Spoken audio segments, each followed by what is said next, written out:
Today we're going to be talking about the Roman government. Uh, in case you want to follow along, this goes along with pages 269 through 273 in your social studies book. You don't have to.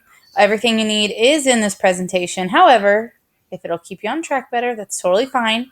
You may want to take notes as we're going along so you don't have to come back to the presentation, but that's totally up to you. Okay? So, let's get started. All right, Rome's government. Rome's republic was shaped by a struggle between wealthy landowners and regular citizens as it gradually expanded the right to vote. So, in case you didn't know, Rome actually also, like the Greeks, allowed their people to vote in their government. And a lot of the way that we're set up in the U.S. comes from the way Rome set up their government as well. That is why it's important for us to know, just to kind of see where we got our ideas from. In case you didn't know this too, Rome was divided into two classes, plebeians and patricians. Yeah, I know, pretty funny words. All right, so here's the difference between a plebeian and a patrician. Plebeians would include people like artisans and shopkeepers and owners of small farms. Yes, I have a typo there, I need to fix that. Most people belong to this group. So these guys were like your lower class citizens. Then you would have patricians. They were wealthy landowners, and these nobles made up Rome's ruling class. So patricians were the people up at the top, and they ruled over all the citizens of Rome.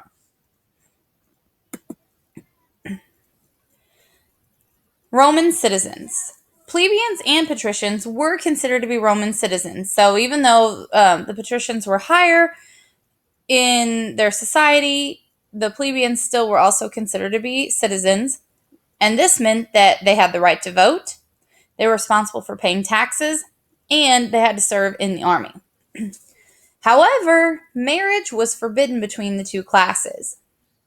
So a plebeian could not marry a patrician and then move up in rank. That was not acceptable.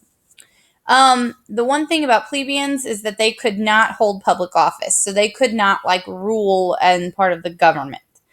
And that was the big difference between them besides money. All right, so here is how Rome's republic was set up. First of all, see right here, consuls. I'm going to start there. So Rome had two consuls. Both were patricians, and they were chosen every year. They headed the army and ran the government. So they were kind of in charge of, just the big stuff. Next, they had praetors. I think that's how you say it. I could be wrong, but that's what we're going to go with. Their main job was to interpret the laws and act as judges in court. So you could kind of think of them like our judicial system. They were the ones that helped to make sure that people were following the laws the way they should be and would determine whether or not someone broke the law. Then we have the Senate. The Senate was made up of 300 patrician men who served for life. So their entire life, they were a member of the Senate. They could propose laws, that means they could come up with laws, hold debates, and approve building programs. Lastly, eventually, they came up with something called Assembly of Centuries, and these guys, they would help elect the consuls and praetors, and they would pass the laws. So, four basic things that really helped shape their government, and they all kind of had a different responsibility. It's very similar to the US's government, where we have checks and balances because we have the legislative branch, the executive branch, and the judicial branch, and they all are responsible for something different just to kind of keep everyone in check and not give someone too much power. Okay, now I'm sure you would have guessed this because this happens a lot. The plebeians eventually went against the patricians. Well, the plebeians, they get tired of not having any power. They get tired of not having a say. So they went on strike. They refused to do work for the patricians. This scared the patricians. They didn't really like it, so they agreed to go ahead and share the power. Now, sometimes whenever Rome would come into danger, they would appoint a dictator, someone to make solid, like on the spot decisions, like they were in charge. And there was this one dictator whose name was Cincinnatus. And he was a very loyal, devoted citizen. In fact, they found him like in his fields, like he was working on his farm when they went to him and said, "Look, we need you to be the dictator." And so he said, "Okay." And he only ruled for 15 to 16 days. They weren't right in there. So you're just thinking over 2 weeks he was the dictator. During that time, he ended up defeating the enemy that was causing them the danger. And then he returned to his farm because he no longer wanted to rule. He was like, all right, I'm ready to go home. So for like 2 weeks, he got to be the ruler of this entire civilization. And then, boom, he decided to go back to farming. Around 451 BC is whenever Rome's first code of law was adopted. So just a little bit before the year zero. Roman law. Like I told you before, the U.S. owes much to the Roman system. That's where we got a lot of our ideas. Originally, the laws were not written down, though. Plebeians felt like the patricians were harder on them because of this. So if you kind of remember way back to Mesopotamia, when we were talking about that, they had the code of law from Hammurabi. And it was really important because it was the first set of laws to be written down, because before that they didn't have them written down to be able to follow them very well. And that was the same thing here with Rome. Like, they didn't actually have the laws written down, so sometimes they would get a little bit skewed. So the plebeians demanded that the laws be written down. They were like, this is ridiculous, we're tired of being treated differently, write these laws down.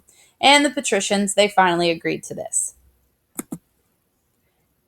12 tables. So Rome's first code of law was called the 12 tables. The laws were carved on bronze tablets, and they were hung up in Rome's forum. That was kind of like their marketplace. The laws applied to all Roman citizens, patricians or plebeians, and some of the laws we still use today. The and this goes along with it. In Rome, they came up with this idea. You know how like we say that the law should apply to everyone equally, and that all people should be treated the same way by the legal system? You know, it doesn't matter like your age, your ethnicity, if you're male or female, like the law is the law. Well, that is called the rule of law. And this is one key idea that the Romans gave to the entire world. They decided that everyone should be treated the same.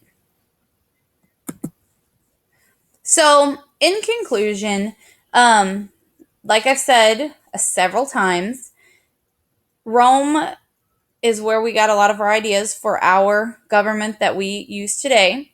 Just some concepts that we talked about. One, we talked about a republic. Rome had a republic, and this is where they could vote for their leader.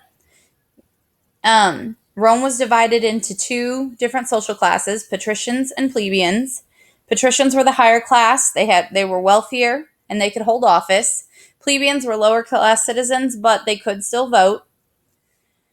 We also talked about how sometimes a dictator would take over in times of danger. One of the most well-known ones was Cincinnatus, and he only ruled for about 15 days and defeated the enemy while he ruled, and then went back to farming.